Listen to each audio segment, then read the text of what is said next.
Continuamos con Convivencia Ciudadana cada 8 días y les digo que tenemos un tema candente, y es sobre el duelo, sobre el dolor, sobre la muerte, y tenemos al doctor Julián Cardona. Él viene de la unidad de duelo, psicólogo. Gracias por estar con nosotros, hombre, doctor Julián. Byron, muchas gracias por la invitación. Para mí es un placer poder acompañarlos en este espacio de divulgación acerca de un tema que, como dice Byron, es difícil. Hablar de la muerte y el duelo siempre es un tema que a nosotros nos cuesta mucho en general. Por lo general, cuando alguien dice, venga, cuando yo me muera hagan tal cosa, inmediatamente decimos, no hablemos de eso, no llamemos a la muerte. Pero inevitablemente es nuestra única certeza, y en medio de una pandemia es muy útil poder pensar, bueno, ¿qué hacer cuando muere un ser amado? ¿Cómo afrontar una realidad de la muerte? Listo. Pero antes de eso, me gustaría que te acabaras de presentar, un hombre joven, un hombre con una especialización, un hombre... ¿Cuánto llevas en la unidad de duelo? Yo actualmente llevo 4 años en la Funeraria San Vicente como psicólogo clínico, soy el coordinador del grupo de apoyo para duelo por suicidio y actualmente soy aspirante a magíster en psicoterapia de la Universidad Pontificia Bolivariana. Bueno, les cuento que yo hace unos años conseguimos un estudio con la unidad de duelo, abiertamente, 10 funcionarios públicos, conmigo 10, de la alcaldía de Bello. Me fue muy bien porque he trabajado mucho sobre el dolor, sobre el duelo, sobre la soledad, y paré de contar. Mejor dicho, qué atención y qué profesionalismo los que nos capacitaron allá, pues que al menos y tomamos mucha conciencia de ello. Vamos entonces a comentar, hombre, Julián, aquí cariñosamente le decimos, y es, en esta pandemia se ha escuchado todavía, pero tuvimos una época donde no lo dejo hospitalizar, no lo dejo entubar, el más joven que creíamos que era el más fuerte se fue, y pare de contar. Lo que la pandemia causó, lo que ha causado y lo que deja a esas familias con ese vacío tan grande, y mejor dicho, usted es el que tiene ahí la batuta para toda la televisión. La pandemia ha implicado relacionarnos de una forma muy distinta con la muerte. Sí. Por lo general pensábamos que la muerte siempre llega lejos, cuando estemos viejos, que es algo que puede pasar pero no pasa. Pero al enfrentarnos precisamente a ver, no solo al principio eran las noticias, fallecieron tantos, fallecieron allí, pero poco a poco fuimos viendo que esto era algo más cercano, que fallecía la madre de un vecino, el padre de un compañero de la universidad, del colegio, del trabajo, hasta que incluso podemos llegar a presentar pérdidas en nuestras propias familias. Esto nos hizo pensar la muerte de una forma diferente. Hoy en día muchas personas piensan en un hospital de una forma diferente como lo pensaban antes, y la pérdida se hizo algo tan cercano, tan humano y tan doloroso, que muchas familias han atravesado el COVID sin mayor problema, han enfrentado a una pequeña gripa, pero para otras familias ha sido la causa de profundo sufrimiento. En Colombia van más de 120.000 fallecidos a causa de COVID, y según las investigaciones se habla de que por cada fallecimiento aproximadamente hay 10 dolientes, de los cuales de 4 a 6 pueden desarrollar complejidad en su proceso de duelo. Entonces no solo son los 120.000 que han fallecido por COVID, multipliquemos eso por 4 o por 6 y daríamos la cifra de la gente que está afectada por la pérdida por COVID, quienes quedan sufriendo el vacío de la muerte de su padre, de su hermano, de sus hijos. Porque como decía Byron, no solo mueren los viejos, no solo mueren las personas con enfermedades. Precisamente hoy en consulta una mujer me decía, es que se murió mi hermano y él era un hombre joven, atlético, saludable, y murió a causa del COVID. O sea, ya no es algo que pensábamos antes. Sí, sí. Y la pandemia tiene particularidades. O sea, pensamos que ya ha pasado, pero siguen muriendo personas. Entonces, han bajado la cantidad, pero siguen falleciendo personas. Bueno, hay una situación y pues mejor dicho, esto toca el alma de todos.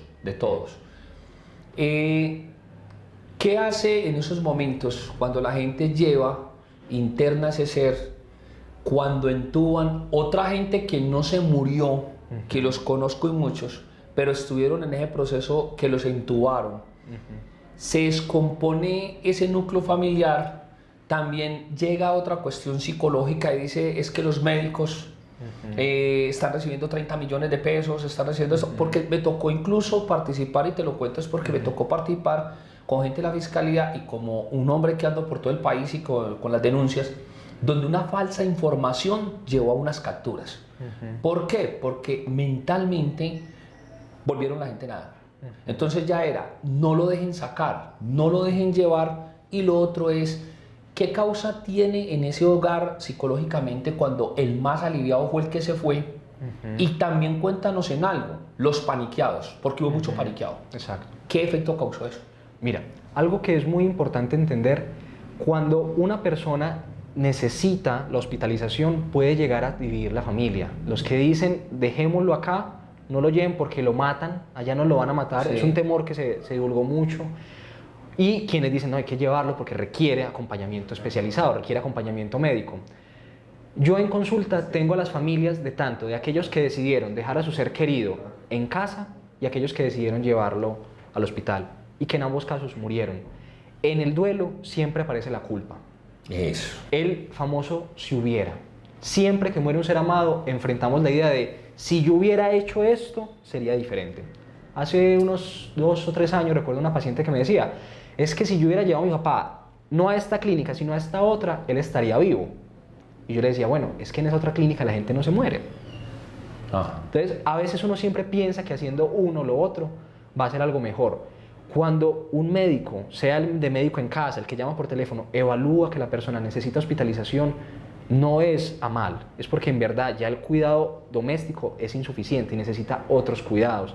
Y cuando alguien llega a necesitar UCI, es la última apuesta que tiene la medicina, es la oportunidad de alargar esa vida para poder permitir que continúe, pero es una apuesta de morir o vivir. Es la última estrategia, pero lo que sí es cierto y lo que descompone mucho la familia es que el ser querido muera lejos, sin poder despedirme, sin poder dar un último abrazo, sin poder tocar el cuerpo, es algo que complejiza el proceso de duelo. Entonces, por eso los hospitales han incorporado videollamadas para los pacientes, pero eso no es suficiente, porque causa mucho dolor y malestar perder a un ser amado frente a esto. Frente a la discusión, independiente de la decisión que tomemos, vamos a pensar qué hubiera pasado si hubiéramos optado este tratamiento, si hubiéramos optado por este otro, si hubiéramos hospitalizado o no. En cualquier caso, siempre vamos a sentir culpa, porque creemos que no fue suficiente. Por eso, para quienes están atravesando la culpa, es muy importante comprender que las decisiones que tomamos, las tomamos considerando que son las mejores. Cuando yo decidí dejar a mi papá en la casa para que no muriera, o llevarlo al hospital para que no muriera, en ese momento yo consideré que era la mejor opción, con la información que tenía. Si yo supiera el número del baloto, lo jugaría, pero no lo sé. Por eso, asimismo, yo no sé qué va a pasar, por eso tomo la decisión a partir de lo que considero correcto. Ya frente a los paniqueados, al miedo colectivo, ocurre mucho que buscamos una causa, un culpable. Entonces, si alguien se murió fue por culpa de. Cuando perdemos a alguien nos sentimos muy enojados, porque sentimos que hemos sido robados. Alguien que era muy importante en mi vida murió. Entonces, intento atribuirle a alguien esa culpa. Entonces, se la atribuyo al médico, al especialista, al oncólogo, al enfermero. A Dios. A la divinidad. Los he escuchado. No, y en consulta pasa mucho. Sí. Por eso es muy importante cuando uno acompaña a alguien que está en duelo, tener mucho cuidado con las creencias religiosas, porque yo no sé qué en este momento qué relación tiene esa persona con la divinidad, si es que la tiene. Porque yo recuerdo mucho una adolescente, ella tiene 16 años, y ella me decía, yo recé muchísimo en la iglesia para que mi abuelo se salvara. Dios no me escuchó, mi abuelo se murió. Entonces, por eso es justificado la ira, el enojo, tanto hacia lo divino como hacia lo mortal, con uno mismo en forma de culpa. ¿Yo por qué hice esto? ¿Yo por qué no saludé? ¿Por qué no me despedí? ¿Por qué no quise más? Yo a mis pacientes siempre les digo, siempre va a quedar faltando. Si uno piensa en una persona amada que esté viva en este momento, ¿yo cuándo puedo decir, ya te amé lo que te tenía que amar, te puedes morir y quedo tranquilo? Nunca. Siempre nos queda faltando. Siempre queda un abrazo más, un beso más, un te quiero más. Nunca estamos completamente satisfechos con la vida de la otra persona. Bueno, estamos entonces, amables televidentes, hablando sobre el duelo, sobre el dolor, sobre la muerte. Y me parece, Julián, que este tema, cada que me toca este tema, es un tema que toca almas. Porque es que usted, con esa experiencia que tiene como psicólogo, yo incluso desde mi desconocimiento dije, desde el principio de la pandemia, dije, Me encomendé a mi Dios, a mí, y a cuidarme pues, pero como autoridad podía caminar porque tenía que ir hasta las oficinas del tránsito y todo, pero lo que quiero llegar es que, hombre, la verdad es que psicológicamente vi tanta gente, porque quiero que me hables un poco de eso, hablas con mucha claridad y mucha propiedad. Uno llegó a casas donde, primero, me tocó como autoridad, no dejaban entrar a nadie a un barrio, no dejaban salir a nadie. Para entrar a ciertas casas, por no decir a muchas, se tenía que cambiar de todo, entrar de todo y entrar con todo. ¿Cómo pasó? Y hubo gente que compró la comida por cantidades, que eso nos tocó ver a todos. El papel higiénico. El papel higiénico. Y unos que fiaron, pues esto es una exageración mía, hasta el ataúd y todo, se los fiaron en un almacén porque confían en ellos. Pero la comida, el papel higiénico, todo. ¿Cómo se pone el ser humano ahí? Hombre, me tocó con gente que era como, a uno le daba miedo estornudar, a uno le daba pena estornudar. Cuéntanos sobre eso, ¿cómo se puso ese ser humano en esos momentos? Cuando se enfrenta a una crisis de la cual no tenemos conocimiento, no tenemos control, entramos en conductas erráticas y aplicamos estrategias que hemos usado en otros momentos. Sí. Entonces, si hay un fenómeno, un miedo a la escasez, entonces intentamos acaparar. Y al acaparar terminamos produciendo escasez. Entonces, ¿por qué no había papel higiénico al principio? No porque no hubiera producción, era porque mucha gente estaba comprando en demasía. Frente al miedo, hay miedos instintivos, el miedo a la oscuridad, el miedo a ciertos animales, a ciertos fluidos, a perder partes del cuerpo, pero el eje central del miedo es a lo desconocido. Cuando empezó la pandemia no sabíamos qué era. Entonces, ¿qué pasó? Desinfecte los zapatos, porque en Colombia, cuando hay plagas en los cafetales, en los platanales, hay que lavar todo para evitar que el hongo, que es otro tipo de parásito, afecta los cultivos. Entonces hay que hacer eso. Entonces la gente empezó a lavar la ropa, a lavar las bolsas. Es un fenómeno asociado al desconocimiento. Poco a poco la ciencia avanza y vamos identificando qué es lo que está pasando. Y con el tiempo nos dimos cuenta, venga, no hay que lavar los zapatos, no hay que lavar la ropa. Hay que cuidar usando tapabocas, hay que utilizar la vacuna, hay que utilizar la distancia y eso es lo efectivo. Pero eso lo fuimos descubriendo con el avance científico. Antes de eso era el miedo. Por ejemplo, vimos algo muy, muy fuerte al inicio de la pandemia, el ataque al personal médico. Eso te iba a contar ahora. Entonces, ¿qué pasa? Las personas que estaban al frente, en la línea del frente ante la pandemia, nos generaban miedo. Porque teníamos miedo que ellos nos contagiaran. Entonces las familias se aislaron y no es algo que solo pasa, ya pasó. Hay personas en este momento con agorafobia, un miedo muy severo a salir a la calle. Se quedan encerrados, no usan tapabocas incluso en la casa a solas. Sí. Entonces, cuando no conocemos lo que estamos enfrentando, tendemos a tener comportamientos erráticos. Comportamientos que a veces se exageran y producen daño. Por eso es tan importante, Aristóteles decía en algún momento, la causa del sufrimiento es la ignorancia. Mientras más sepamos de algo, mejor herramientas tenemos para afrontarlo. Así es. Entonces ya sabemos, por ejemplo, que el uso del tapabocas, la distancia y la vacunación son elementos fundamentales para aplacar la pandemia. Y las cifras nos permiten dar cuenta de ello. Hoy en día la cantidad de fallecimientos en Colombia ha disminuido mucho. Y eso nos permite entender qué hacer. Mejor dicho, este fogoncito está muy caliente y de verdad ahorita lo que usted dice de los médicos y todo, ¿cómo es posible que una enfermera, muchas pues son las enfermeras, tener que viajar sin uniforme y llevar más bien el uniforme empacadito para que no supieran que eran enfermeras? Eso no pasa sino debido a ese pánico, a todas esas cosas y el desconocimiento, ¿cierto? Exactamente. Ya entonces los invito a unos mensajes institucionales y ya regresamos en Convivencia Ciudadana.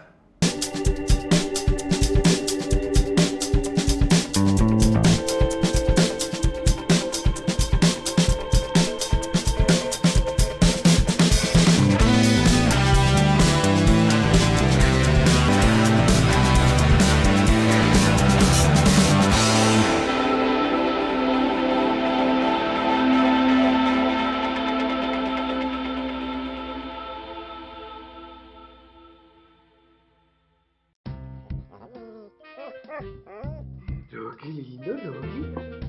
Rocky, la pelotita. La pelotita, Rocky, la pelotica. La pelotita.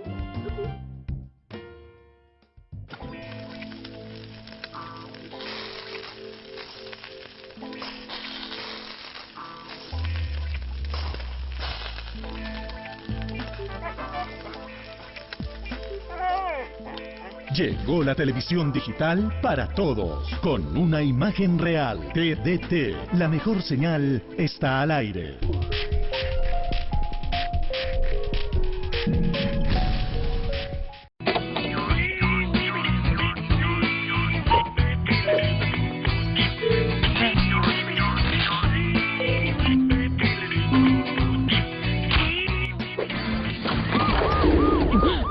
Robar señal de cable tiene consecuencias.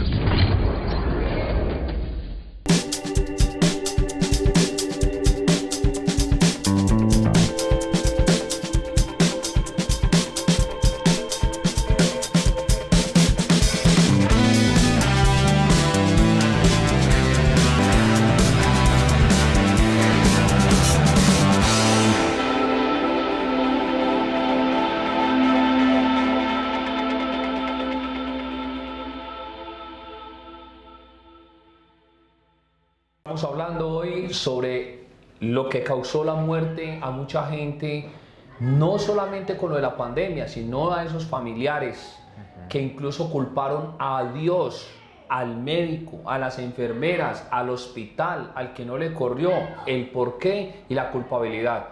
Y hoy en día psicológicamente vemos gente que está por montones, necesitando una cita psicológica debido a todas estas situaciones que se han presentado a nivel mundial, porque es a nivel mundial.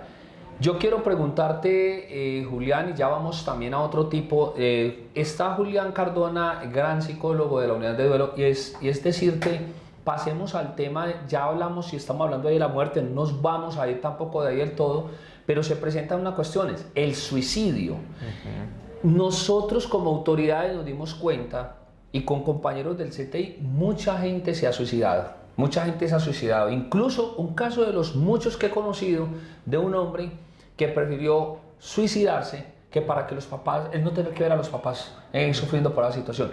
¿Qué referencia tiene sobre el suicidio a causa de esa situación? Bueno, si bien es cierto que durante el 2020 los suicidios disminuyeron un poco, al inicio del 2021 la cifra ha venido aumentando a cifras similares a antes de la pandemia. Es un fenómeno muy particular, pero daría cuenta, por ejemplo, que estando en periodos de aislamiento con la familia y en periodos de crisis, la vida se vuelve un poco más valiosa. Entonces pasa un poco el sufrimiento psicológico y emocional al lado para intentar sobrevivir a lo físico. Entonces eso pudo haber generado un fenómeno de disminución del suicidio, pero la crisis, el encierro, la violencia intrafamiliar, la pérdida del empleo, los recursos económicos, la pérdida de espacios vitales. Si en mi casa el malestar es continuo y hay problemáticas todo el tiempo y mi escape era el colegio, era la universidad, era el trabajo o era salir al parque y no lo pude hacer, la ansiedad, la depresión, los problemas emocionales van en incremento. Entonces esto a la larga va a aumentar la tasa de suicidios. Algo que es muy importante es no juzgar a quien habla del suicidio, porque ese es un comportamiento que tenemos a pensar, a decir, es que es muy cobarde o es que es muy valiente. El suicidio no es de cobardes ni valientes. El suicidio o la idea de suicidio aparece en personas que sufren. Algo que a veces se nos olvida es que los animales también tienen ese tipo de conductas. Cuando el escorpión se ve arrinconado y no ve salida, utiliza su propio aguijón para aminorar su sufrimiento frente a lo que va a ocurrir. Cuando una persona ve que su sufrimiento va creciendo, va creciendo, va creciendo y no encuentra salida, no es porque no las haya, puede que sí las haya, y esa es la idea y la apuesta desde la salud mental. Buscar opciones donde la persona que está deprimida, que está sufriendo, no las ve, es encontrar más opciones, porque llega un momento en que pasa lo que ocurre con los caballos. Aparecen esas ojeras que impiden ver otra salida. Entonces, ante ese sufrimiento, la persona opta por morir porque cree que muriendo va a mejorar la calidad de vida de sus seres queridos. Eso es algo contradictorio. Yo en el grupo de apoyo de suicidio, que escucho de dolientes, de personas que han muerto a causa de este acto, es muy complejo ver la carga de sufrimiento que dejan. Pero quien decide sufrir, quien decide dejar de sufrir a partir del suicidio, cree erróneamente que le está haciendo un favor a los demás, que el mundo va a ser mejor sin ellos, que sus papás van a dejar de sufrir, que su pareja no va a sufrir más ni va a llorar más por él. Pero es todo lo contrario. Por eso es tan importante, cuando alguien habla constantemente de me quiero morir, no le encuentro sentido a la vida, el mundo estaría mejor sin mí, o está despidiéndose de forma extraña, porque eso es un factor muy claro. Si yo me empiezo a despedir de mis seres queridos de forma rara, de forma muy intensa, haciendo testamento, dejando un seguro, eso es un factor de riesgo. Y es muy importante acompañar a estas personas a buscar apoyo profesional. Yo he tenido en consulta muchas personas que han intentado suicidarse o han pensado seriamente en hacerlo. Y a través del acompañamiento psicológico uno ve que logran volver a coger un sentido de vida, volver a coger un disfrute por la vida. No es fácil, es complicado, pero se puede hacer. Y la apuesta en este momento, yo quisiera que en el grupo de apoyo de duelo por suicidio no hubiese nadie. Que ninguna persona tuviese que experimentar la muerte de un ser amado a causa de esto. Pero es algo que lastimosamente sigue ocurriendo. Y para evitar que siga ocurriendo, por ejemplo, la alcaldía de Medellín tiene un programa que es la Línea Amiga. Un teléfono que está 24 horas al día. Ya estuvieron acá. Que permite precisamente eso. Si yo me siento muy mal, poder llamar a esta línea donde hay psicólogos calificados para acompañarme en esa emergencia y orientarme ya a buscar un tratamiento como tal. Frente al suicidio, la familia se culpa mucho. Yo no vi, yo no hice, yo no sabía. Y es que en muchos de los casos el suicidio, quien desea suicidarse lo hace en silencio. A veces da señas, da pistas, pero las hace de forma muy sutil. Por eso estar muy atento, no solo a nuestros familiares, a nuestros compañeros de trabajo, de estudio. Si yo veo a alguien que está todo el tiempo decaído, aburrido, que deja de hacer actividades que le eran placenteras, es un indicador de que necesita apoyo. Tanto profesional, pero también desde lo humano. Lo que ahorita decías del alma. O sea, sí, prestarse humanamente a escuchar al otro. Puede que yo no sea psicólogo, puede que yo no tenga ningún conocimiento, pero sentarme a escuchar a alguien que está sufriendo, permitirle validar ese sufrimiento, tiene sentido que estés triste, ayuda muchísimo. Es que incluso te comparto que la vocación que yo tengo como funcionario público, y siempre chicaneo, hoy estoy cumpliendo 32 años, 7 meses, 4 días y 2 horas en la alcaldía de Bello, pero ¿cuál ha sido lo que a mí me ha parecido? Es escuchar precisamente a la comunidad, a la sociedad.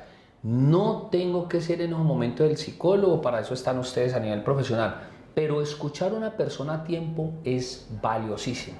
Valiosísimo, incluso trabajé en homicidios, Julián, y por eso también esa compenetración y cuando estuve en la unidad de duelo, y es porque la persona necesita desahogarse, la persona necesita, y podemos al menos orientar en decir, hay una unidad de duelo, presta este servicio, te van a escuchar, mira esto, mira lo otro, porque cuando estuvimos estudiando allá, allá nos dieron incluso algo como esto, van a escuchar unas versiones, van a escuchar, ellos siendo los que están, pero guarden silencio y van a escuchar, que después hablamos y socializamos, y se queda uno anonadado, es como usted, tiene un mundo muy grande y saber que todo lo que ha escuchado, cuéntanos algo de pronto de gente que has librado de que se suiciden, o que de pronto alguien te cuente, mira, mi familiar se suicidó de esta manera, o algo que te haya conmovido, ¿cómo fue posible que esta persona se quitó la vida así? Bueno, frente al suicidio, y esto que dices es muy valioso, el escuchar al otro. O sea, es muy importante tener la capacidad de poder mirar al otro a los ojos mientras está hablando, y no juzgar su sufrimiento, porque tendemos a minorarlo, y eso es algo muy complicado. ¿Qué es lo fundamental de un proceso psicológico? No es lo único, es la parte inicial. Es poder encontrar a alguien que me mira a la cara, que me permita expresar lo que estoy sintiendo y que no me juzgue. Porque a veces uno, sin saberlo, le causa daño a los otros, a la familia, a los amigos. Cuando yo digo, no penses en eso, no te preocupes por eso, hombre, eso no es tan sencillo. Déjala ir. En el caso de las rupturas amorosas, realmente yo necesito escuchar al otro, que sienta su dolor, acompañarlo en su dolor. Y frente a la pregunta por el suicidio, hay algo que, no es que son demasiados casos, pero realmente a mí me impacta mucho, por ejemplo, el suicidio en el caso de los niños y en los adultos mayores. Si bien es cierto que los jóvenes entre los 17 a los 30 años es la etapa donde hay más suicidios, también ocurre suicidios en niños. En Colombia hay datados cifras desde los 6 años, en caso de suicidio infantil. Y también en la adultez mayor. Algo que es muy complejo, las mujeres intentan más quitarse la vida, pero son los hombres quienes más se suicidan. Es un fenómeno A ver, rico eso que nos expliques. ¿Qué ocurre? Hay intentos de alta letalidad y baja letalidad. Entonces, es muy común que hayan intoxicaciones con medicamentos en el caso de las mujeres. Y eso permite que hay tiempo para atender la emergencia. Hay muchos hombres que son más determinados para la muerte. Entonces, el acceso a las armas, por ejemplo. no hay tiempo de nada. Mi tiempo de... Entonces, las mujeres intentan más quitarse la vida, pero no son quienes más se suicidan, son más los hombres. Porque en nuestra cultura, a los hombres desde chiquitos les decimos, no llore que usted es un varón, párese que no le pasó nada. Y esa invalidación de permitirse estar tristes hace que los hombres guarden su sufrimiento. Entonces, muchas veces un hombre, tú no lo ves llorar, pero lo ves irritable, lo ves enojado, lo ves silencioso, y eso es una forma de sufrir. Entonces, como la persona, en la unidad de duelo lo vemos, y en las consultas psicológicas en otras instituciones, son más las mujeres las que acuden a consulta que los hombres, porque nuestra cultura le ha permitido a las mujeres llorar, sentirse tristes, hablar de lo que sienten, pero a los hombres, no llore por eso, no me preocupe por eso, siga para adelante. Ese acto, si bien está bien intencionado, intenta ayudar a los otros, termina invalidando el sufrimiento. Entonces, muchos niños que han acudido a la conducta suicida o en adultos mayores pasan por eso, donde la familia, los amigos, invalidan ese sufrimiento. Dicen, no pienses en eso, no le des más vueltas a eso. Pero es que si a mí me duele, es importante. Yo escucho mucho en consulta, doctor, es que es una bobada mía. No, si te está causando sufrimiento, no es una bobada. Si para ti te causa dolor y tristeza, es algo muy, muy importante. Entonces, tanto en el caso de los suicidios de los niños, como en el caso de los adultos mayores, de personas jóvenes, porque hay muchos factores, incluso la depresión puede aparecer en personas que aparentemente lo tienen todo. Entonces, es joven, es saludable, tiene trabajo, tiene estudio y aún así puede estar deprimido. Entonces, la familia se ofusca, eso lo he visto mucho en consulta, que es, pero yo no entiendo por qué si lo tiene todo, está aburrido. Es que también hay depresiones que son endógenas. A veces el cerebro también se enferma. Nuestra mente, lo que nosotros llamamos mente, es una función del cerebro. Y así como uno le puede dar gastritis, puede tener un efecto emocional en el cerebro. Por eso es tan importante acompañar desde la escucha activa y ya acompañarlos a que busquen apoyo profesional. Bueno, hay una situación, vamos en un orden muy chévere, muy bacano, porque yo espero que dentro de un tiempito muy corto vuelvas también, porque este tema es demasiado extenso. ¿Cómo te has sentido aquí en el canal? No, es excelente. Siempre tener la oportunidad de hablar de aspectos que son de relevancia para todo el mundo. Porque la salud mental es algo que nos ocupa a todos. Sí. Tanto a profesionales de la salud, a funcionarios públicos, pero también a la mamá, al papá, al hermano, al amigo. Cuando yo tengo vínculos y me preocupo por los demás, estoy cuidando mi salud mental y la salud mental de los otros. Es algo que está entrelazado. Y poder hablar de estos temas siempre será algo muy gratificante para mí. Quiero que también nos apoyes y nos refuerces la parte, siempre hablamos de las emociones. Y he escuchado a muchos conferenciantes hablar de la parte emocional, la parte racional, la estabilidad emocional. Porque es que te quiero preguntar dentro de todo ese conocimiento que tienes, y es lo siguiente, cuando en el amor, y esto que quedó mejor dicho que la pandemia fue la que nos mostró quién estaba con el que no tenía que estar. Con los contagios. Con los contagios. Entonces te quiero compartir para hacerme entender, háblanos de las emociones. Mira, yo por donde me muevo, ayer entrevisté gente, primero le hago una pre-entrevista en el centro, viajo a Manrique, viajo al norte, al sur, y la gente me dice, es que yo no creo en los hombres. Las mujeres a veces dicen, es que los hombres son iguales, como con esa parte despectiva. Y un hombre dice, es que ella es que tal cosa. Pero uno va a mirar, y usted que tiene tanta experiencia en eso, y es que han tenido de pronto hacia atrás. Qué tan raro, mi hermano, que uno llega con muy buenas intenciones donde una dama y generalizan. O sea, el daño que les hicieron de ahí para atrás, entonces ¿a qué voy yo? ¿Cómo queda el alma? ¿El alma sí se tiene que quedar curtida para siempre? ¿O qué parte emocional mantiene? ¿Qué hay que hacer para estabilizar esa alma para no seguir pensando así? ¿Me hice entender? Bueno. O sea, no todo es malo. Lo que me sucedió a mí de aquí para atrás, y que usted tocó algo muy parecido a lo que le voy a decir, le echamos la culpa y señalamos, pero la culpa a la hora de la verdad es la responsabilidad mía. Sí y no. Sí y no. Entonces vamos a hacer una cosa. Vamos a unos cortos comerciales o unos mensajes institucionales y ya regresamos y empalmamos ahí, ¿le parece? Perfecto. Así es que es. Muchas gracias. Ya venimos entonces en Convivencia Ciudadana.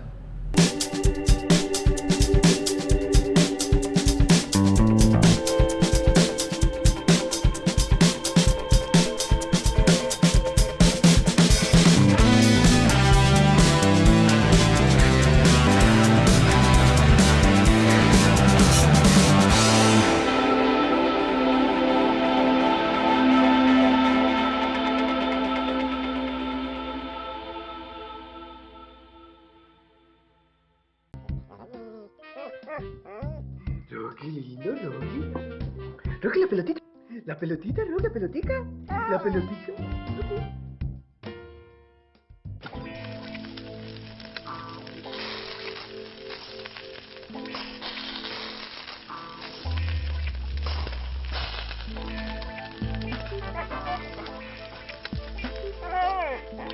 Llegó la televisión digital para todos, con una imagen real. TDT, la mejor señal está al aire.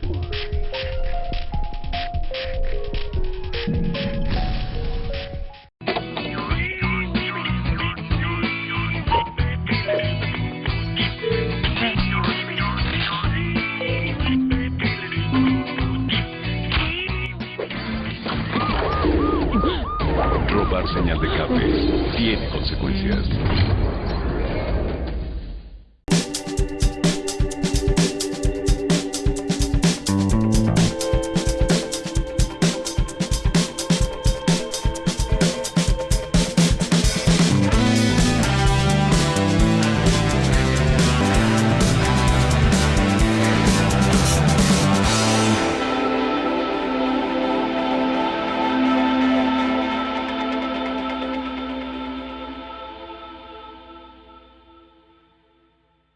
No se pierda este tema que vamos a subir a YouTube. Me encuentra como Byron Mejía Cardona. Estamos hablando del duelo, de la parte sentimental, de la parte emocional, cuando usted no identifica a su pareja, cuando vienen los sufrimientos, cuando vienen los problemas y usted generaliza que todos los hombres o todas las mujeres son iguales. Entonces, simplemente tener estas explicaciones de un hombre ducho en el tema es como resarcir algo, amigo Julián, un gran psicólogo, porque es que por donde uno voltea, porque entonces si todos vamos a pensar igual, que todo el mundo es malo, pues yo creo que eso sería una hecatombe también.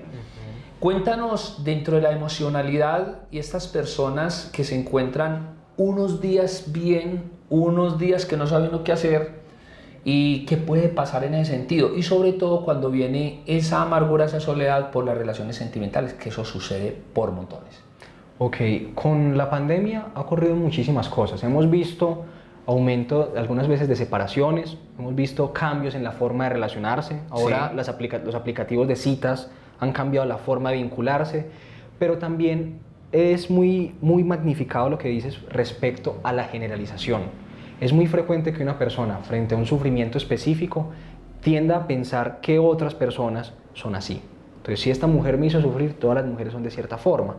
Y ese pensamiento y la generalización siempre va a ser algo conflictivo. Alexander Dumas decía, toda generalización es peligrosa, incluso esta. Entonces, cuando siempre pienso en todos o ninguno, siempre o nunca, eso es un error en el pensamiento. Y eso nos ayuda a cometer muchísimos errores. Entonces, si yo pienso que esta persona con la que estoy, que me está haciendo sufrir, es la única que me va a amar, y pienso en términos de única, me va a quedar ahí sufriendo, porque pienso que nadie más está allí para mí. O cuando pienso que nadie me ama, empiezo a aislarme, que no soy digno de ser querido, recibir afecto, entonces empiezo a aislarme y a tener ciertos comportamientos que son disfuncionales. El consumo de licor, las conductas adictivas, por ejemplo. Entonces es muy importante frente a la emocionalidad en las relaciones de pareja. Bueno, yo soy psicólogo de duelo, pero de duelo de muerte, pero en consultas pasa de todo. Es muy importante concebir que en un vínculo, sea cual sea, de amistad, de pareja, de esposos, de padres e hijos, hay emociones que son placenteras y displacenteras. Hay momentos de alegría y momentos de dolor. ¿Qué es un indicador muy puntual? ¿Qué está ocurriendo durante la mayor parte del tiempo? Si la mayor parte del tiempo yo estoy sintiendo bienestar, es distinto a que haya un problema. Hay un problema, lo podemos solucionar y afrontar. Pero cuando la mayor parte del tiempo yo me estoy sintiendo mal, me estoy sintiendo triste, me estoy sintiendo enojado, aburrido, solo aunque esté en pareja o en familia, ahí algo está pasando. Y es la oportunidad de empezar a realizar cambios. Porque el eje de la salud mental es la flexibilidad al cambio. Si yo estoy en un contexto que es disfuncional, yo tengo que buscar la forma de adaptarme a ese contexto, sea solucionando el problema, sea cambiando algo del entorno o cambiando yo mismo. O sea, porque a veces es que el otro, la vaca tuvo la culpa, o es que es el otro el que tiene la culpa, o es que es Dios, es que es mi suerte. ¿Cuándo llegará el día de mi suerte? Dice una canción de salsa. Perdona, y cuando se dice, no, yo soy así, punto. Exactamente, eso es un error Es un error. crucial. Nosotros no somos algo y ya, nosotros hemos aprendido a hacer las cosas. Esta persona que dice, yo soy así y ya, y yo grito, o soy impaciente, o soy incumplido, y eso soy yo, eso es una excusa que se cae por su propio peso. Sí. Esta persona aprendió a ser así y el contexto le validó que era bueno estar haciendo así. Y no, yo puedo cambiar mi comportamiento. Ese es el eje de los seres humanos. Los humanos se adaptan a vivir en el desierto del Sahara o en la Antártida. Entonces, si podemos adaptarnos a contextos tan difíciles, podemos adaptarnos a vivir mejor en nuestros vínculos. Y esto implica que si estoy en un desierto emocional, recibiendo maltrato y sufrimiento todo el tiempo, tengo que cambiar algo de allí. Y a veces es mejor cambiar el contexto que intentar cambiar a la otra persona. Porque a veces la otra persona no quiere cambiar. Y yo me puedo amarrar ahí a un sufrimiento que va a perpetuarse. A veces también necesito ponerle límites y tomar distancia. Bueno, pero entonces, mira que si vamos de una manera muy organizada y vamos a lo que, pues vos manejas todo esto, y es cuando ya llegamos a esa soledad, hemos visto mucho, y las personas que se han suicidado, precisamente, y se dice que por amor, y más grave todavía los que hemos trabajado en homicidios, que es yo la voy a matar o yo lo voy a mandar a matar y luego me mato. Ahí es donde mira de todo lo que has hablado, que ha sido tan interesante, qué connotación se tiene después de que esa persona, cuál es la alerta, porque lo bonito es que usted me ha dicho cantidad de cosas buenas, pero hay un término que dijiste, hay que escuchar, no vaya a recriminar a nadie que esté hablando de eso, de esas bobadas, de esas cosas, uno, y dos, que el que se suicida ni es cobarde, ni es berraco, ¿cierto o no? Es una persona que sufre. Eso me lo enseñaron allá, entonces eso me hizo sentir como todo contento. Cuéntanos ahí cómo llega la gente, la persona o el hombre, porque incluso muchos jóvenes, entre esos alguien muy cercano a mi familia, una chica que yo le decía, vos sos una reina, y con 16 años y prefirió quitarse la vida. Hay algo que es muy complicado en el suicidio y hay que tenerlo muy claro, es que el suicidio es un fenómeno multicausal. Esto significa que hay muchos factores que inciden en que una persona opte por el suicidio, por el intento o por la consumación del mismo. Entonces, es que se suicidó porque lo dejó la novia o el novio. Es muy común escuchar eso. Es que se suicidó porque perdió el trabajo y tiene una deuda. No, eso se conoce como gatillo o como disparador. Es la gota que rebasó el vaso, es lo último que pasó. Pero una persona que ha pensado y ha contemplado el suicidio puede pasar al acto a partir de cualquier elemento. Una mirada, un desplante, una pérdida de algo que estaba siendo valioso para sí. Entonces hay que entender que el suicidio es algo muy, muy complejo y que tiene muchos factores. No todas las personas que se suicidan tienen trastornos mentales, que eso es alguna creencia. Es que estaba loco. No, hay personas que son muy cuerdas y muy coherentes y optan por el suicidio. ¿Qué ocurre? Hay una suma de factores displacenteros para la persona. Problemas de pareja, problemas económicos, problemas personales, problemas laborales, problemas que se van sumando poco a poco y van llevando a esta persona a cerrar sus caminos, a pensar que solo en la muerte encuentra la solución a sus problemas. Gonzalo Arango, un filósofo, decía, mientras haya vida, habrá posibilidad. El suicidio y la muerte es el fin de cualquier posibilidad. Sí, finaliza el sufrimiento, pero también finaliza cualquier posibilidad de bienestar. Por eso, optar por la vida siempre será una opción y es el trabajo de la salud mental. Frente a la pregunta del suicidio, frente a las rupturas amorosas o al homicidio, también que lo mencionas, Porque también, sí. porque también ocurren lastimosamente en nuestro contexto, es muy importante identificar dos cosas. Una persona que está en una relación displacentera, una relación conflictiva o incluso de maltrato, no se le puede juzgar severamente, usted sí es boba, usted sí es bobo, usted porque está ahí. Déjelo, no es tan sencillo, porque ese vínculo también está el amor. Yo siento profundo cariño por esta persona y no lo quiero dejar ir, no la quiero dejar ir. Y también quiero cuidarme, o sea, si yo dejo a esta persona me va a sentir profundamente mal. Yo no quiero sentirme así. Prefiero malo conocido que bueno por conocer.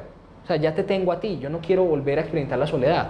Entonces permanece en un vínculo que puede ser disfuncional. Muy importante. Si hay violencia, por ejemplo, en la pareja, ya es un indicador serio de que las cosas no van bien. Cualquier indicador de violencia, sea psicológica, verbal, física, es una alerta roja de que hay que tomar distancia de allí. Porque siempre estamos esperando que la persona cambie. No, es que esa persona va a cambiar. Y en ese cambio se pasan años y en esos años aparece la violencia, aparece el feminicidio, por ejemplo. Es que él va a cambiar, yo sé que él va a mejorar, pero si la persona no está comprometida con el cambio, si no está yendo a terapia, si no está haciendo algo para modificar, algo real para modificar su comportamiento, son paños de agua tibia. Te pego y al otro día te llevo un ramo de flores. Entonces ahí no hay un aspecto. Entonces lo primero es cuidar nuestros vínculos y cuidar los vínculos de los demás. Mira, vos cómo estás con tu pareja, cómo te estás sintiendo, qué ocurre en las familias. La mamá le pregunta a la hija, ¿cómo te está yendo con él? Mamá, es que él me grita mucho. No se deje gritar, usted no es... Entonces la juzga, la critica. Entonces, ¿qué hace esta mujer? Ya no le cuenta sus problemas a su mamá. Entonces guarda el problema en soledad. Por eso es tan importante escuchar activamente al otro. ¿Qué estás sintiendo? ¿Qué estás pensando? ¿Cómo lo interpretas tú? Porque tendemos a caer en un error, Byron. Es que yo en tu lugar haría tal cosa. Sí, sí. No, es que yo estando en tu lugar, yo le diría, sí, yo, Julián, con mi experiencia, con mis historias, con la forma que he vivido mi vida, haría eso.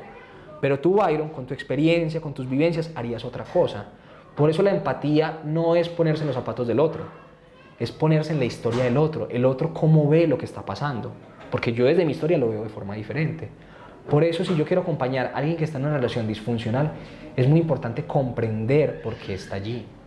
Cuáles son sus razones para estar ahí y no juzgarlas como bobada. Incluso quiero darte a conocer, hay programas radiales donde pues, nosotros nos gozamos a ciertos compañeros porque tienen un programa, no puedo decir cuál, pero llaman y cuentan los problemas personales y les colocan un disco y punto, ¿cierto? Yo siempre he dicho desde mi seriedad en la radio y en la televisión que yo tengo que ser muy puesto en mi lugar desde mi profesionalismo como locutor, que es lo que estudié, lo que soy y lo que tengo, pero yo no soy psicólogo. Es decir, tocas también, no hermano, es que estoy contentísimo, esto debería durar todo un día. Y es porque el consejo, mucho cuidado, que esos consejos de los mismos familiares, por eso en la unidad de duelo incluso yo aprendí, voy a un velorio cuando voy o voy a una parte y guardo silencio en muchas cosas hasta que la persona quiera hablar con uno, empiezan a hablar y yo ya le digo, mira, hay unos psicólogos o estuve en los estudios, ¿sí me hago entender? Porque lo que usted dice es perfecto. Le cuenta a la prima y la prima le da un consejo que hágame el favor. Y no dimensionan el problema tan grande y la confusión que están haciendo. O sea, que mucho cuidado con esos consejos y estar alertas, pero para eso están los profesionales en la psicología. Y frente a eso, Byron, algo muy puntual. Cuando yo escucho el sufrimiento de otra persona, es muy importante primero escuchar antes de intentar pasar al acto. Sí. Porque a veces uno intenta dar la solución rápida. Ah, no sufra, renuncie. Venga, pero ¿qué hay detrás de eso? Sí. No, deje esa muchacha, deje ese muchacho. Venga, pero ¿qué hay detrás de eso? O sea, no llore más, no sufra más, no piense en eso. Es muy importante primero estar atento a lo que el otro está pensando y sintiendo. Claro. Y ya si el otro me pide un consejo, ya desde mi experiencia como amigo, como familiar, te puedo dar esto. Yo haría esto, pero yo. O sea, no pensarlo que mi forma de ver el mundo es la mejor. Porque cuando yo acompaño a una persona que está sufriendo y yo lo obligo a ver el mundo como yo lo veo, lo estoy forzando a que viva una vida que no es la de él o la de ella. Entonces lo importante, lo que dices, si cuando lo que dijiste en el velorio es fundamental, si la otra persona quiere hablar o me pide una apreciación, ahí yo puedo interceder.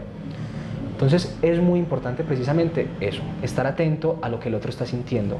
Incluso en los velorios, para que ustedes sepan, muchas veces la persona, el doliente, o sea, esa persona está llorando y quiere hablar sobre cómo era él, déjela que hable y no intervenga ni lo contradiga. La mayoría de personas dicen, ay no, güey, ni eso te hace daño.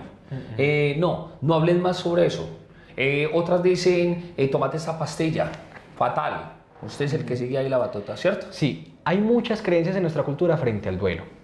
Entonces lo primero, la más común y la que sufren más los dolientes es no llore que no lo deja descansar.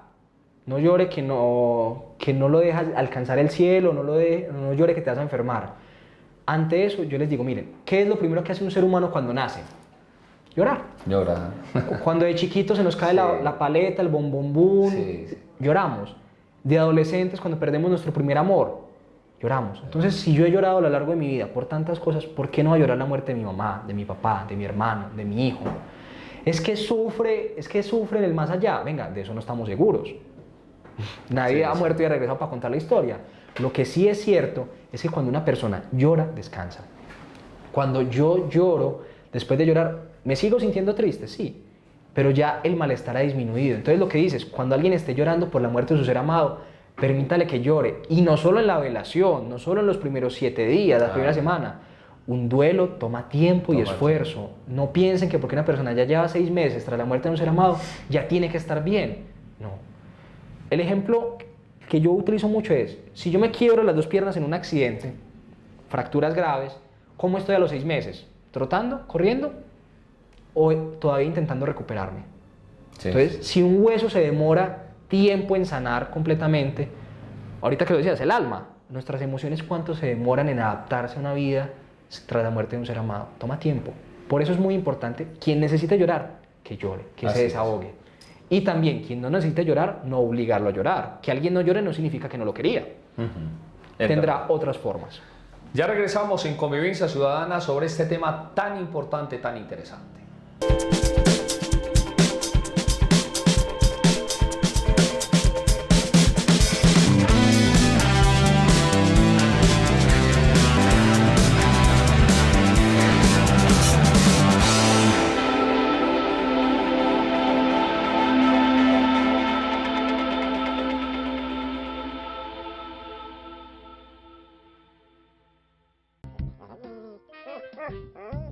Rocky, lindo, Rocky.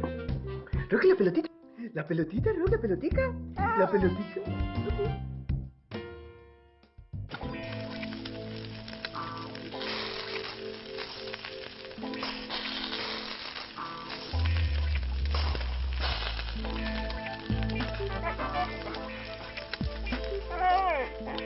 Llegó la televisión digital para todos, con una imagen real. TDT, la mejor señal está al aire.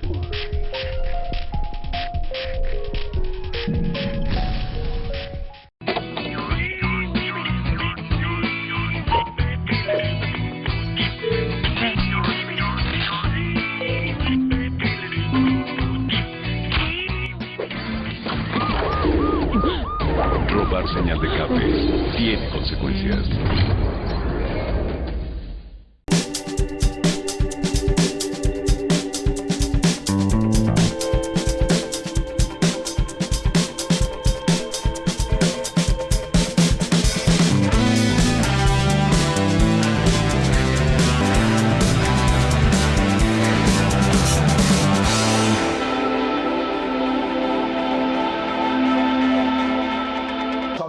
Sobre la parte emocional, sobre la muerte, sobre el suicidio, sobre cómo se afecta esa salud mental. Es cuidar su cuerpo. Los que lo cuidan, bienvenidos, sea de una manera o de la otra, pero hay que cuidar las emociones, porque las emociones, pienso particularmente, acaban con un ser humano. Julián, cuéntanos dentro de esas emociones, dentro de esa parte que es un complemento, cuidar el cuerpo, cuidar todo esto de las emociones. Colombia, ¿cómo ha estado cuando ustedes se reúnen y de una importante unidad como la de duelo, que es el suicidio, que el homicidio, que una cuestión y la otra? ¿Cómo se puede encontrar el país en estos momentos? Actualmente, por la crisis general, social y sanitaria de la pandemia, la salud mental se ha visto muy afectada. A nivel económico, por ejemplo, la pérdida del empleo es un factor de estrés muy significativo, porque cuidar el cuerpo y cuidar las emociones es muy importante, pero eso requiere recursos. Entonces, tener buena salud mental sin empleo es algo difícil. La pérdida de seres amados durante la pandemia, la pérdida de espacios significativos, la imposibilidad de estar cerca de los otros, de poder acudir a espacios que eran valiosos para las personas, ha generado afectaciones significativas en la salud mental a nivel global. ¿Qué ocurre? También es cierto que gracias a estos espacios de televisión, de radio, de internet, donde se está hablando bastante de salud mental, las personas han visto que ir al psicólogo no es un acto de debilidad, o ir al psiquiatra es ir del loquero, sino que están viendo que también es una parte del autocuidado. Entonces, como lo decías, no solo es ir al gimnasio, no solo es hacer ejercicio, no solo es comer sano, también es cuidar de nuestras emociones. Y cuidar de las emociones no es que las emociones nos acaben, las emociones son fundamentales. La tristeza, la rabia, la ira, pero eso es como el río Medellín, tiene que estar canalizado. Sí. ¿Va a llover? Sí. ¿Va a crecer? Sí, pero cuando el río está canalizado hay un flujo organizado que permite que no hayan destrozos, o que si los hay, sean controlados. Cuando la quebrada no está canalizada, siempre que llueve, Se desborda por donde va. entonces, tener habilidades en salud mental es, primero, permitirme validar las emociones. Yo tengo derecho a estar triste, porque nuestra sociedad nos obliga a estar bien, incluso en el saludo. ¿Qué más? ¿Bien o no? O sea, ya estoy inhibiendo la respuesta del otro. Estoy asegurando que el otro tiene que estar bien. Pero no, yo a veces le digo a los pacientes, mira, cuando hables con alguien, míralo a la cara, pregúntale cómo está y quédate en silencio un momento. Dale la oportunidad al otro de que en verdad te diga cómo está. Sí, porque uno se adelanta y ve. ¿Qué más? ¿Bien o no? Ya, fin. O cuando me dicen, yo estoy muy bien, o estoy bien. ¿Yo qué? Bien contento, bien triste, bien enojado. ¿Bien qué? Porque a veces nos quedamos ahí. Entonces es muy importante en la salud mental tener la oportunidad de primero permitirme estar triste. Tengo derecho a estar triste. Incluso el miedo. El miedo, el pánico, la ira. Ahorita que hablábamos de la ira frente al duelo, yo tengo derecho a enojarme con mi ser querido porque se murió. Pues porque te moriste. Tengo derecho a enojarme con la divinidad. Yo porque tanto que recé y no me hiciste caso. A enojarme conmigo mismo, a sentir culpa. Todas las emociones existen porque son funcionales, nos permiten. Lo problemático es cuando las inhibimos, cuando yo las tapono. Si yo intento taponar el río Medellín, ¿qué termina pasando? Hay un desborde. Por eso es tan importante, cuando yo tenga ganas de llorar, cuando tenga ganas de gritar, cuando me sienta mal, poder hacer algo con esas emociones, no obligarme a estar bien todo el tiempo. Pero entonces ahí por favor, quiero que empalmes, porque todo extremo es malo. O sea, ya ahí tengo derecho a llorar, es que tengo derecho a no estar siempre el mismo, pare de contar. Pero si se convierte como en el duelo, que una persona todavía está hablando de que le estoy sirviendo la comida a mi muchacho que me lo mataron, y eso hace 6 años, por decir algo, pare de contar, y yo estoy en unos genios y unas emociones, ya es seguido, ahí sí entran ustedes de todas formas. Exacto, porque en Antioquia han dicho muy bonito, ni tan cerca que queme al santo, ni tan lejos que no lo alumbre. Eso es. O sea, el manejo emocional implica, sí, permitirme la expresión, permitirme la validación. O sea, yo tengo derecho a llorar, yo tengo derecho a reír. Por ejemplo, en el duelo, muchas personas hablan de, es que me invitaron a una fiesta y yo cómo voy a ir si hace tan poquito que se murió mi mamá o mi hermano o mi hijo. Sí, sí. Y yo le digo, pero es que tú bailando vas a olvidar a tu ser querido. No, entonces ¿qué tiene de malo? O sea, porque a veces pensamos que quien está en duelo tiene que estar todo el tiempo triste. Sí. Entonces, realmente lo que es sano es tener momentos para el dolor, para el sufrimiento, para la tristeza, para el miedo, y momentos para la alegría y el bienestar. Es permitirnos ambos momentos. La salud mental no es estar todo el tiempo tranquilo, feliz y sereno. La salud mental implica permitirme también momentos de malestar. Claro. Si yo tengo un problema con el jefe, con un compañero, con un amigo, tengo derecho a sentir ese malestar, a sentirme enojado, a sentirme triste. Entonces, permitir esas emociones es muy valioso. Pero lo que dice Byron es cierto, no quedarse ahí. Y si yo veo que un sufrimiento se está perpetuando en el tiempo y no estoy siendo capaz, es un indicador de que necesito un empujón, un apoyo profesional. Pasa lo mismo con los médicos. Si yo tengo un dolor de cabeza y una aromática, un vasito con agua, caminar me ayuda, pues está bien, tengo las herramientas para afrontarlo. Pero si ya esas herramientas no son suficientes, me tomo la aromática, me tomo la pastilla, salgo a la calle y sigo sintiendo dolor de cabeza, ¿qué tengo que hacer? Ir donde el profesional. Claro. Ahorita que hablabas de salud mental en Colombia, los colombianos tenemos algo muy particular. Cuando tenemos un problema de orden psicológico, de orden emocional, de nuestro comportamiento, vamos al sacerdote, al pastor, al chamán, al amigo, a internet, llamamos al locutor de radio que mencionabas ahorita, Sí. y al último al que vamos es el psicólogo. Eso es como que a mí se me dañe la lavadora y yo empiezo a ir al mecánico de carros, al de celulares, a dar vueltas por toda la ciudad, en vez de ir al mecánico de lavadoras. Entonces, bajo esa perspectiva, es muy útil acudir a un terapeuta, a un servicio de salud mental, cuando siento necesario. Eso no es un síntoma de debilidad, todo lo contrario. Una persona, entre comillas, loca, nunca pide ayuda. Piensen en la figura del loco del pueblo. ¿Va a buscar un psicólogo? No. Uno tiene que estar muy cuerdo y muy sensato para buscar apoyo, para buscar ayuda, para darse cuenta que necesito estrategias que ahorita no tengo. Y para eso están los profesionales de la salud mental. Bueno, entonces, consejitos, 2, 3, que desde la unidad de duelo, ¿qué nos decirnos? ¿Qué pueden ofrecer allá en la unidad de duelo? Bueno, para quienes no conocen la unidad de duelo, es una institución que atiende de forma gratuita a cualquier persona que haya perdido un ser amado a causa de la muerte, sea a un amigo, a un padre, a un hijo, a la pareja. Incluso abrimos un espacio para atención psicológica de personas que han perdido a sus mascotas. Mascotas, claro. Entonces, bajo esta perspectiva, independiente de la funeraria en la que estés afiliado, la EPS en la que estás, si estás atravesando un duelo por muerte, sí, hay duelos por separación, por rupturas y demás, Por muerte. pero nuestro énfasis es el duelo por muerte. Si están atravesando por eso, pueden acudir, pueden buscar en internet Unidad de Duelo Funeraria San Vicente y ahí encontrarán toda la información para acceder a nuestras conferencias, grupos de apoyo y consulta individual. Tips para el manejo del proceso de duelo ya en general. Lo primero, si tiene ganas de llorar, llore. Eso es fundamental. Si no tiene ganas de llorar, busque otras opciones para sus emociones, desde la escritura, desde la música, desde las fotografías. Lo importante del duelo es aprender poco a poco, no a olvidar. Uno nunca olvida a un ser amado que ha muerto. Lo que hacemos es aprender a vivir a pesar de su ausencia. Y eso no significa vivir una vida triste, no.